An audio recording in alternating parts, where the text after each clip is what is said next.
Thomas FALOWO with the record of 10-2 entering this bout. His opponent in Jason PALOMEQUE enters this fight with a record of 14 wins, 8 losses, and 1 draw. 9 of his 14 wins coming by way of knockout. Perhaps more telling, all 8 of his losses coming by way of knockout. We mentioned that PALOMEQUE very well traveled. He has fought as far away as his homeland in Colombia, the Dominican Republic, the Philippines, Argentina, and all over the United States. Despite his above 500 record of 14-8-1, doesn't really have anything remotely resembling a defining win in his career. He was knocked out in a battle for the Colombian Middleweight Championship in 2012, and back in 2003 lost a regional WBA welterweight title fight in Argentina. Most of his wins are built up against soft opposition, and he loses when he steps up, hangs in there for as long as he can, but as has been the case in all of his losses, he's been knocked out. We'll see how he fares against FALOWO. FALOWO is wearing the gray trunks with the black trim.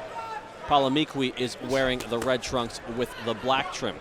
Right from the get-go, you can see the height and reach advantage I mentioned for Thomas FALOWO. We saw the weight advantage in the tail of the tape as well. And it should be noted that Thomas FALOWO, a career middleweight, PALOMEQUE has fought as low as welterweight. Thomas has a great boxer's build. You know, he's tall, thin, and he's fast. Since you told me that PALOMEQUE, and I'm glad you had not pronounced that first. PALOMEQUE. PALOMEQUE. It's fun to say once you get the hang of it. It is fun to say. That you just told me he's been knocked out all of his 8 losses. Since you told me that, I think he's going to get knocked out tonight. Just because Thomas is a big puncher. If he lands one of them long range punches on PALOMEQUE's chin, I don't think he's going to withstand it. PALOMEQUE's most recent fight took place in December in Chicago against Jonathan Gonzalez. Jonathan Gonzalez was a once highly touted prospect who fought as high as the levels in boxing as Showtime and HBO, but Gonzalez has more or less hurt his own credibility in terms of his boxing career by consistently missing weight for fights. Against Gonzalez, PALOMEQUE lasted until the 5th round before he was stopped. Kind of a litmus test to see how FALOWO does against him in comparison to other prospects in and around his weight class. But as you said earlier, he's started off at a much lighter weight class. Thomas is the bigger, stronger fighter in this case, besides the fact that this guy's been knocked out 8 times. I just see Thomas winning this fight easy. Thomas FALOWO has consistently been a very active fighter throughout his career. However, coming off a layoff of 7 months, which is the longest streak of inactivity in his career to this point, what does that do to a fighter, Gary, when you have fought as frequently as Thomas FALOWO to suddenly be in the ring for the first time in just 7 months? Sometimes a rest is good for a fighter. I always felt if I took some time off, I came back, I felt stronger and better than I did. You know, you do get burnt out after a while, you know, consistently fighting. So, you know, rest does fight as well.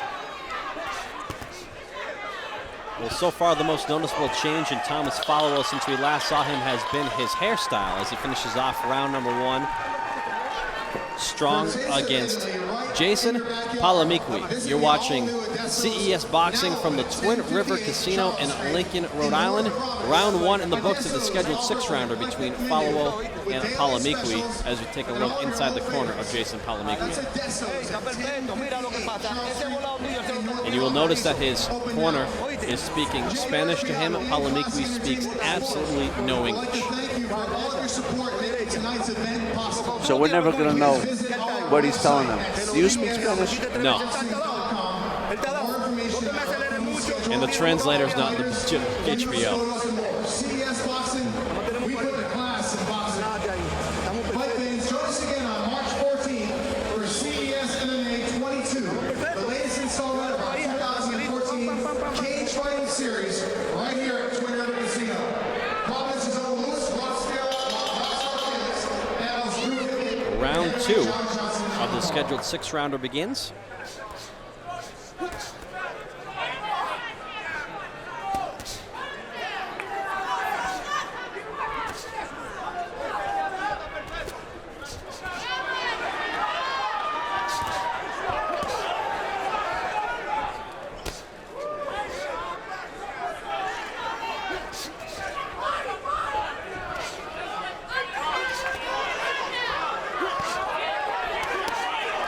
looks like FALOWO is trying to time PALOMEQUE with that right hand, whether it be upstairs or downstairs, and PALOMEQUE forced to clinch.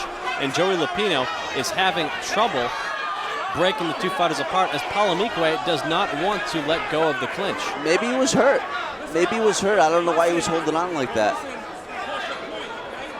And now Joey Lupino is speaking to him in English, which of course PALOMEQUE does not understand. So his corner will have to translate and relay the message to him. Joe Lupino is a great referee. He refereed many of my fights, and he's always a fair guy.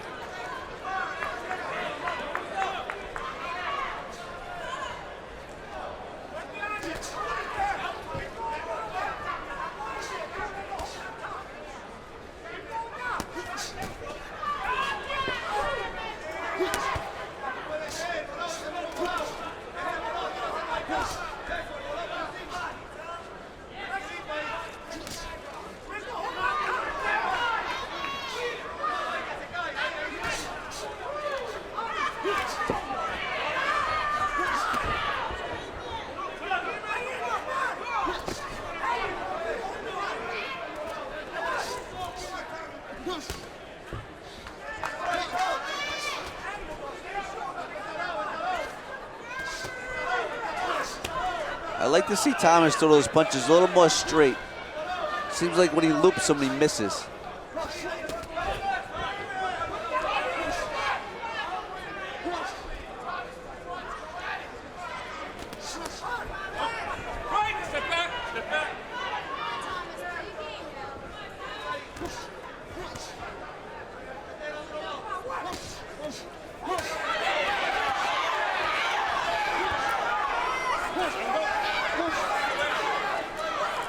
PALOMEQUE once again trying to hold on and clinch. He just got hurt again. Round two.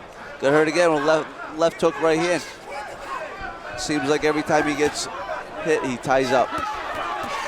Seems to be his way of surviving thus far. Still fighting back though.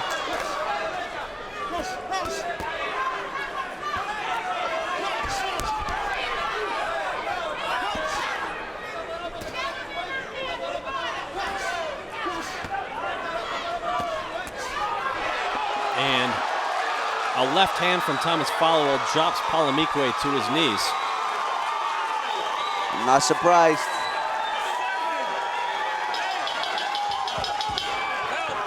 PALOMEQUE beats the count. And walks to his corner a little uneasy. I think he was saved by the bell that time. So a good way to end round two for Thomas FALOWO, accepting instructions in his corner from Peter Manfredo Sr. Also has the very reputable Steve Mays and Dave Keefe in his corner. Thomas has a great corner.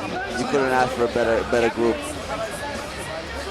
Pete, I don't see this fight going much past the third round. Well, if the end of round two was any indication, I wholeheartedly agree with you.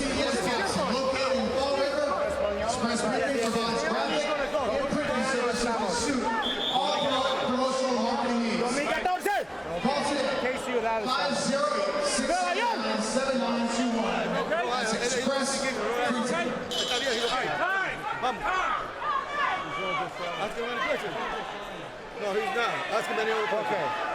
¿Quién ciudad estamos? He don't know another one. He doesn't know. Okay. ¿Quién está presidente de los Estados Unidos? What is going on here? I don't think he wants to fight.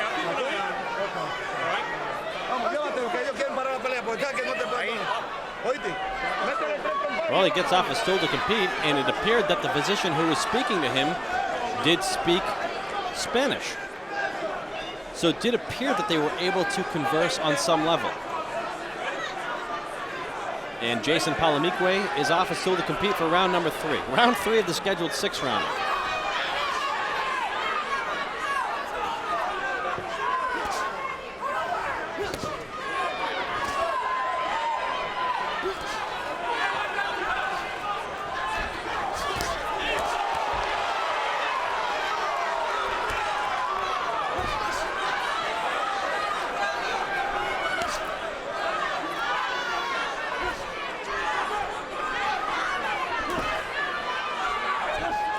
PALOMEQUE is getting a little cocky.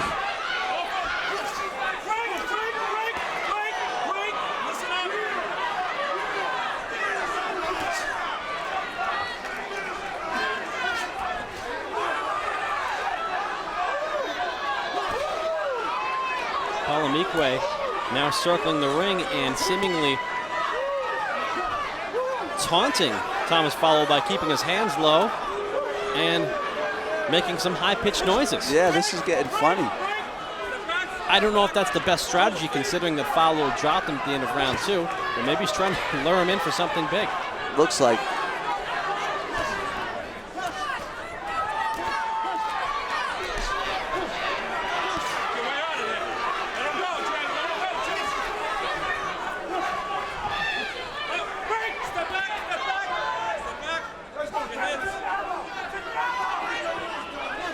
PALOMEQUE is doing a good job of smothering Thomas, smothering his punches. And Thomas is letting him. Do you recall the last time a Colombian fighter came into the Twin River here at Lincoln, Rhode Island, as a nice right hand comes from Thomas FALOWO? And Joey Lupino stops the fight. Did he throw a knee or did he? Oh, he put his knee up to block a punch. Did PALOMEQUE try to knee Thomas FALOWO? I think he put his knee up to block the punches coming. I'd like to see a replay of that if we could, because A, the stoppage seemed weird. B, it appears that Lupino is indicating that PALOMEQUE tried to knee FALOWO, which I could not see from my vantage point, not to say that it didn't happen. I would like to take another look at that if there's any way for us to do so. This might be a disqualification win for Thomas FALOWO because PALOMEQUE tried to knee him. I've only seen that once in my life, and it came from the Colombian fighter Humberto Tolito against Paul Spadafora. That's, you know, you never know what's going to happen when you're watching a boxing match. I think he put his knee up to block. Maybe he had his kickboxing background in the past. Who knows?